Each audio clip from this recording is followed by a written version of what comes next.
right, I've got 6 p.m. It's April 18th. I'm here to call the Columbus Utility Commission meeting to order. Matt, if you could take a roll call for us.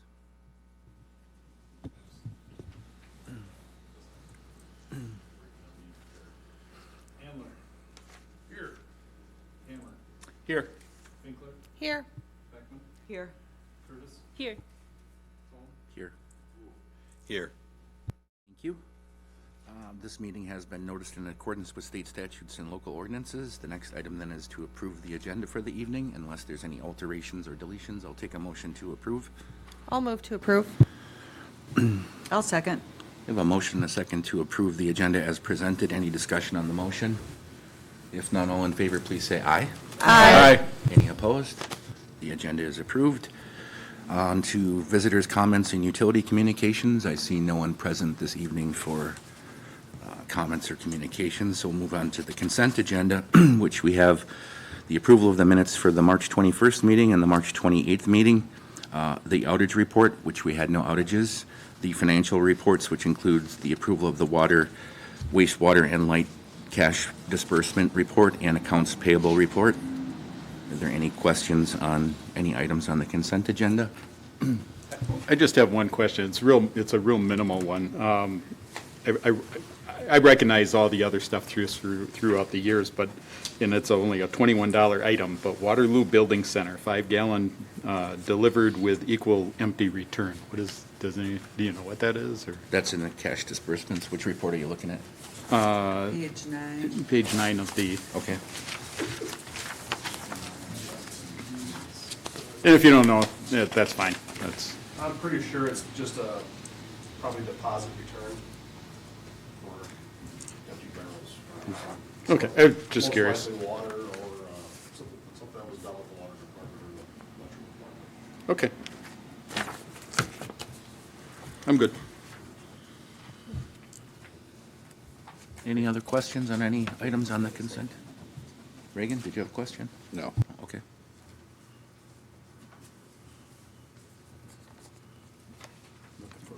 Yes.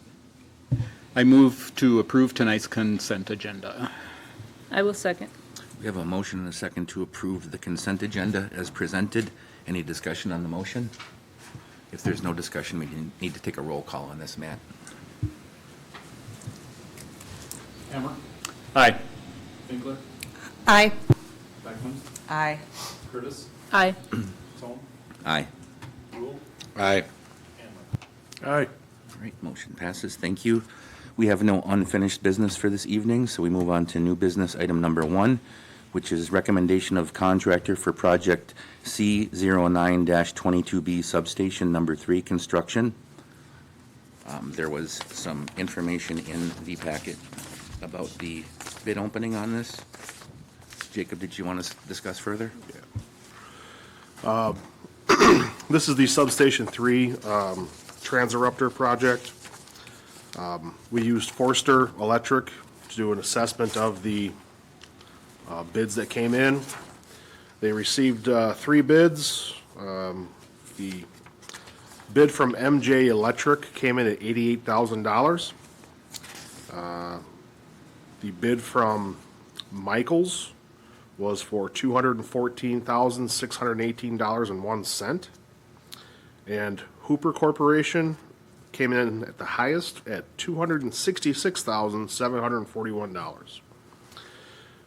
This project was budgeted for $80,000 last year, so the amount of $88,000 is recommended by Forrester to be approved as the vendor of choice. The $8,000 difference does include the previous engineering data that was collected for this project, so it is within budget. Okay.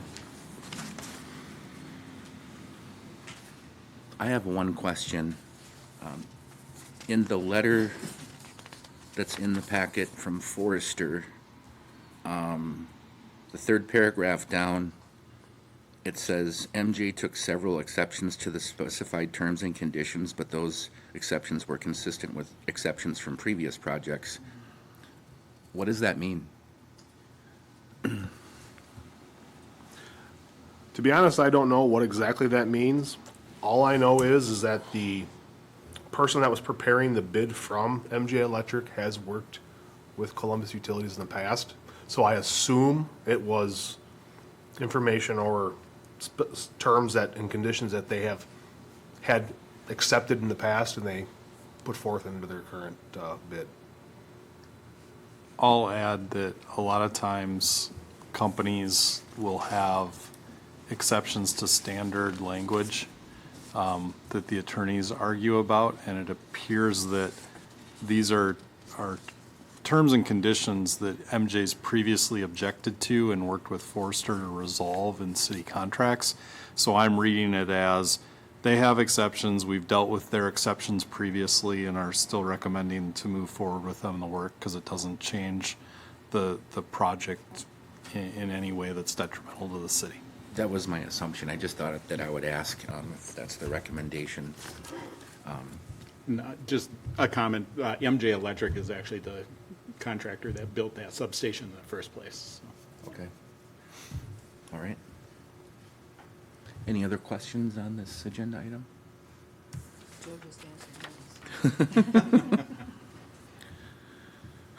They're a reputable company. They've been around for a long time, so it's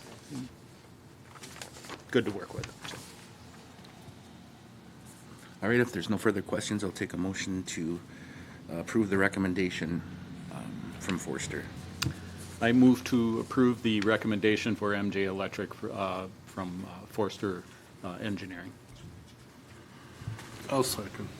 All right, we have a motion and a second to approve the contract with MJ Electric for $88,000 as recommended by Forrester. Any further discussion on the motion? If none, we would need a roll call on this one. Kingslet? Aye. Beckman?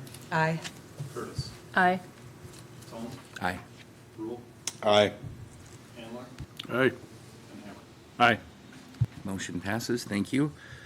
We move on to reports then for the evening. The first one is the utilities report. I can turn that over to you, Jake, if you'd like. I think you've got some good news to share.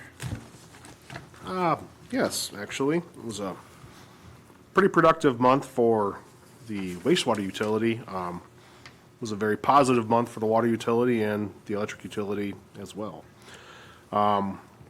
For past month's work, the electric utility completed the water plant wiring for the new heaters. The linemen are still completing their apprenticeship schooling. This is the last round of schooling for the spring. It will cease during the summer and will restart in the fall. They have also worked on the Highway K conversion. The lines have been laid. They were doing some work with that. Did some tree trimming around the city, around power lines where they noticed things were too close. Caught up on a lot of preventative maintenance on some equipment that we've had in the shop and getting us ready for summer. The transformers that we ordered in 2022 showed up about 2 weeks ago, so that was nice. They also took their digger truck to Appleton for inspection. It needs an annual inspection. And while it was on the site, it needed some repairs. It would not steer. We put a brand new gearbox in for the steering, and it ceased to move. So we had to have that repaired before we could bring it back home. So it got towed to Green Bay and then driven home. Also, on top of that, that truck is to be replaced here fairly soon. Its mechanisms are outdated, no longer to be repaired. The controller does not work. So we were actually obtaining quotes for a new digger truck in 2026. And we were offered a chance to purchase a truck that is going to be available this December for a $20,000 discount. So I looked into the leasing of that truck and also a outright purchase. And we're going to be going through that with the treasurer here this month, and I'll be presenting you guys with the purchase or leasing agreement for that vehicle, which will end up saving us a vast amount of money. Actually, it'll probably end up saving us a substantial amount of money because in 2026, the diesel emission standards for all heavy-duty trucks will be changing.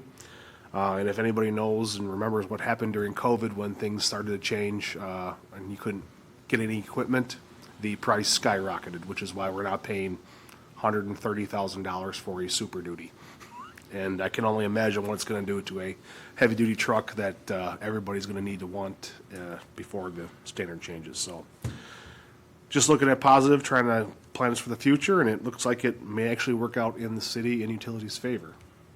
Not just for this vehicle, but for vehicles to come. The water department, they did some DNR testing. Columbus Water was actually awarded the Treatment System of the Year for 2024 by the Wisconsin Rural Water Association. That award was presented to Jake Tanner at the annual conference. I have a picture which I am framing and will have available here for City Hall. I'll also have one available for Mr. Tanner and for the utility at the utility building. And the award is currently hanging out in the utility lobby right next to the front door. So very proud of our utility for that, and it's a great honor. We replaced a lime slurry pump at Plant 2. We did some water plant maintenance. Both water operators attended the Wisconsin Water Association annual conference. And Jake Tanner, after hours, was noticing that the Quick Trip upgrade the contractors were installing the water line, and Mr. Tanner actually observed that that was PVC. Per our ordinance with the city, that needs to be ductile iron. So all construction was ceased. 3 sections of PVC pipe was removed, and all construction was halted until the ductile iron arrived, I do believe, earlier this week. So kudos to Mr. Tanner and for our on-call engineer for making the call to cease all activities. The sewer department. We have started the Aquafix aerobic digester trial. Within 2 days, we saw a 20% drop in sludge volume and density has increased. So that is very promising news after just 2 days. This week is the first full week that we have processed that side of the aerobic digesters. And we were nearing 22 days before we actually had to process, and the average has always been 14 or less. So this is extremely positive news, and the system actually is not even fully inoculated yet. So we're only looking forward to the positives that will happen down the road, and looks like right now we are on path to a 60% reduction in total volume. Wow. Which will drastically save the community a lot of money. That even exceeds what your initial thoughts were. Yes, the results were actually beyond surprising. It wasn't just that the density and the amount of supernate, which means the sludge was able to settle. It actually settled, was clearer, and the non-treated side actually floated in half the time, which means it was denitrifying. So the enzyme actually stabilized sludge that was up to 14 days older than sludge that was being added to our aerobic system as it is. So that is well beyond what I expected to see, especially in less than a week. So it's very positive news. Everybody was very tickled, let's just say that. RAS Pump 3, the VFD was replaced. It was installed. It did take 2 days of troubleshooting, but it is now running. Programming adjustments have been made to the sand filter pumps by Rupert Milky. The painting and restoration of Dome 3 has begun. The sand filter relief, fill valves and discharge valves have been repaired by Sobel, and they are still in need of rehabilitation, which is something we'll look into as a possible capital project in the future. The sand filters are unable to handle the flow and actually treat the tertiary flow of the facility when we reach 1 million gallons or above. It bypasses the system. This seems to happen every year from late March through May. Not as big of a deal as it is come May when we start to chlorinate and dechlorinate, but it is still not optimal to have your system, which is designed to run and operate, fail 2 months out of the year. That's like having a levee break every 2 years and then say it works just fine.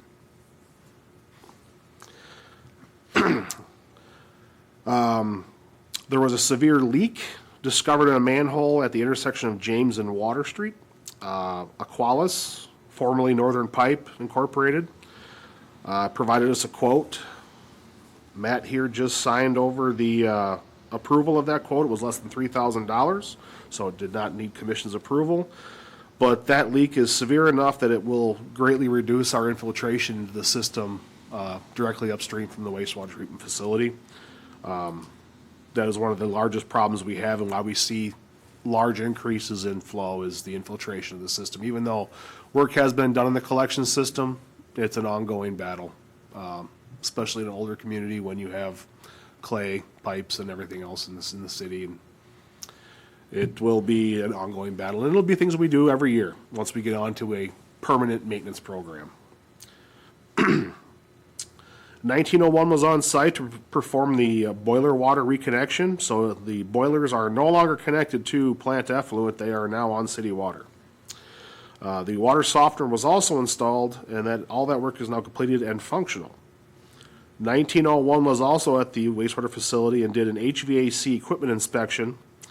They did this inspection to provide a quote for annual inspection, which we need to have annually for every HVAC unit, but also to look into a possible maintenance plan to save us time and money for any repairs that we would have that we can catch as a PM versus a major repair. I requested that Bassett Mechanical also be contacted, and they will be on site and providing the same inspection and quote to the operators at the plant. Pieper Power will be on site to look at the bar screen systems, the transducers which control the flow and the timing of the bar screen actuators to actually go into motion. They have not been functioning properly. They will cut out or they will just not read at all. Pieper was the original installer and provider of the equipment. Through the recommendation and information from Rupert Milkey, we were able to contact the original designer, installer, have them come out, and hopefully they'll be able to troubleshoot what actually happened or what has gone wrong in the few years it's been in service, and it will be a very cheap and easy repair that we will now know what to do in the future.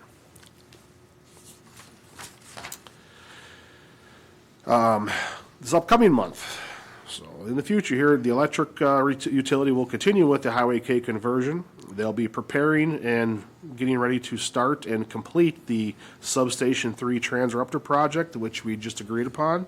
That will be completed by the end of May, per the contract. It was either be finished by the end of May, or it needs to wait until fall. We will get it done by the end of May. They'll continue mapping and doing field inventory, and we'll also begin with all three utilities meeting and planning for the upcoming year and years capital improvement plan. Matt has initiated the meetings. We'll be sitting down next week, I believe, with the water and electric utility. They're supposed to happen today, but the DOT kind of trumped that.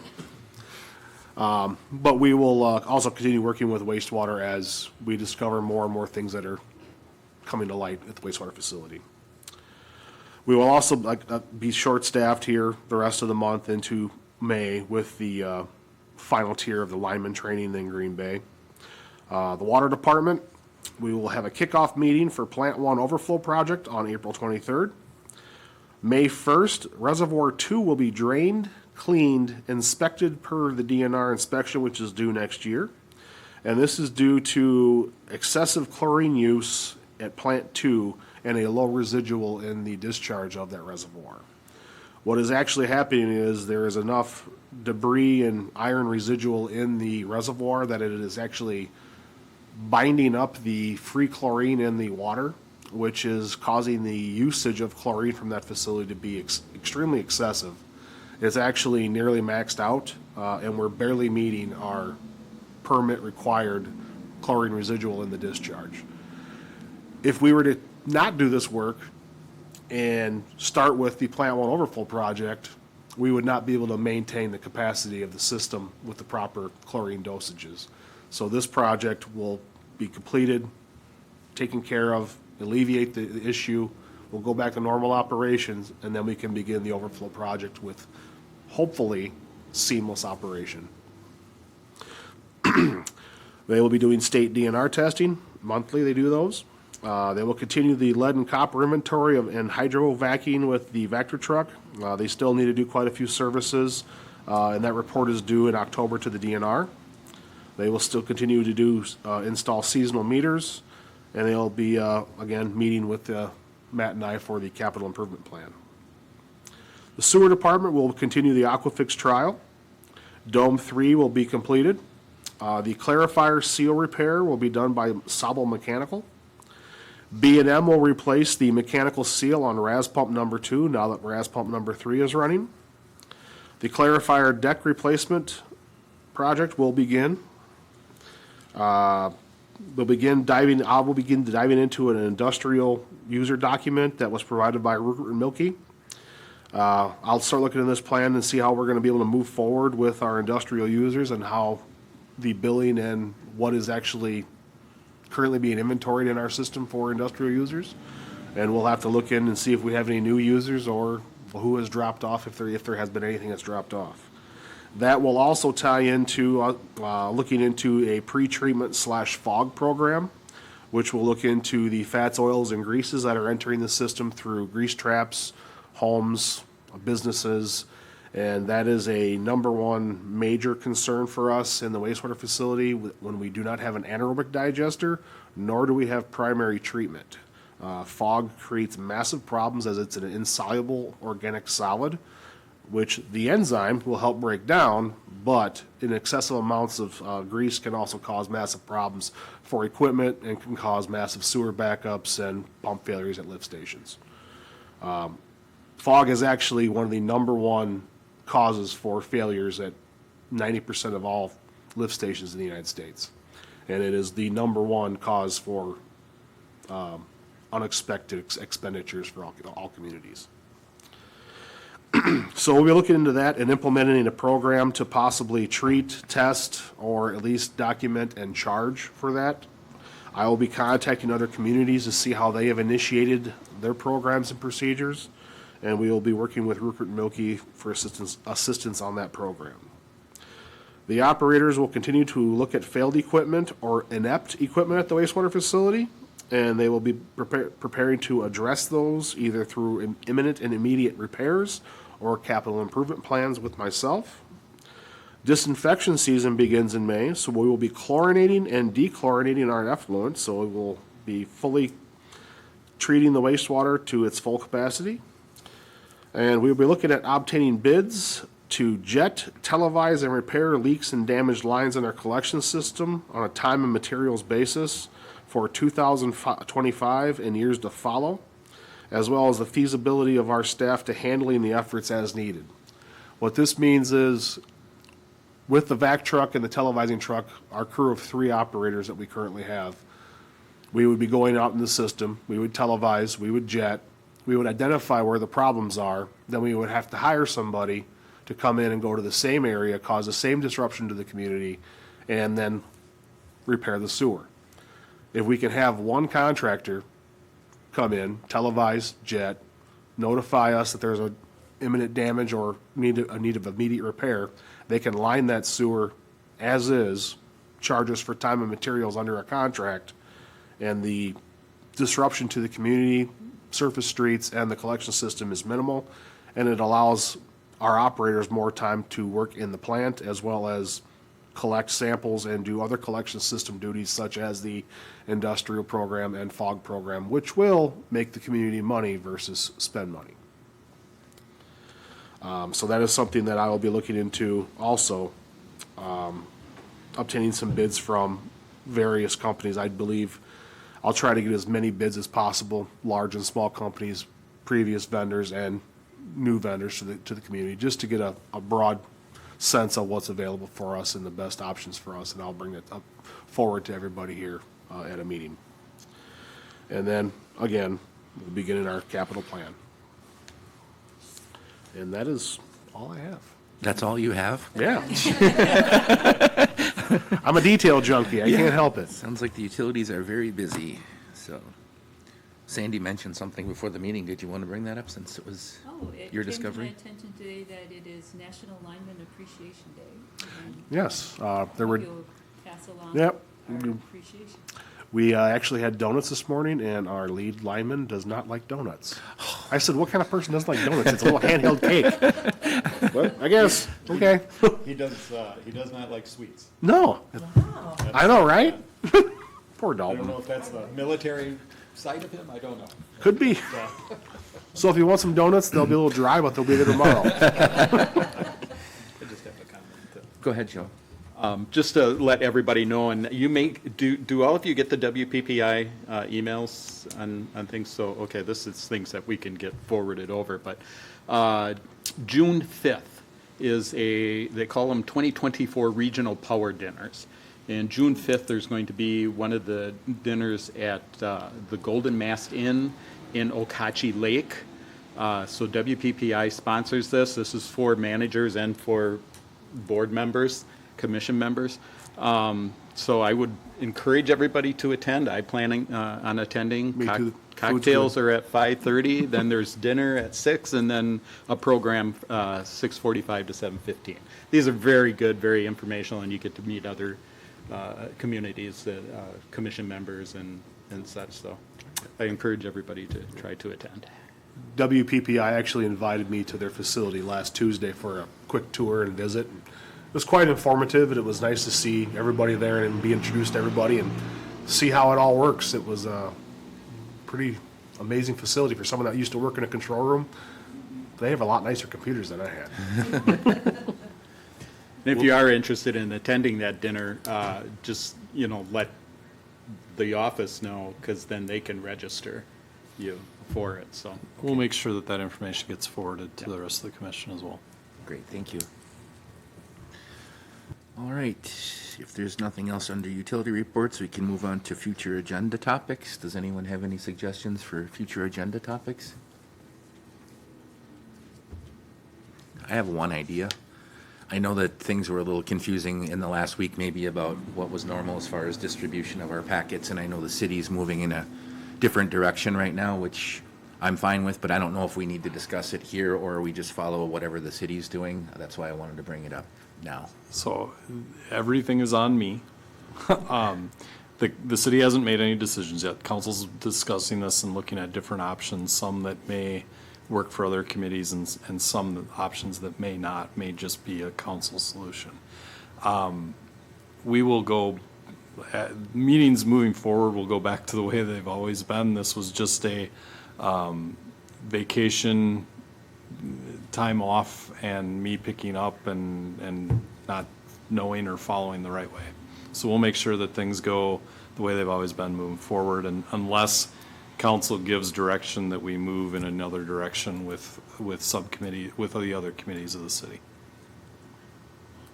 I don't have any problem printing off my stuff at home because then I can work on it, a little bit longer. But as far as distribution to our homes and all that stuff, I mean, if changes are going to happen, I just want to make sure that we're aware of it. So there may have been a few surprises last week when we didn't get our agendas on Friday. Everybody's a little bit different as far as how they like to prepare. So if you don't feel that we need to have it as an agenda item, we'll just kind of wait and see. Okay. Sounds fun. All right. Any other agenda topics? All right. And we can move on to Molly's favorite. Take a motion to adjourn. So moved. I will second. All right, we've got a motion and a second to adjourn. All in favor, please say aye. Aye. Any opposed? We stand adjourned. Thank you.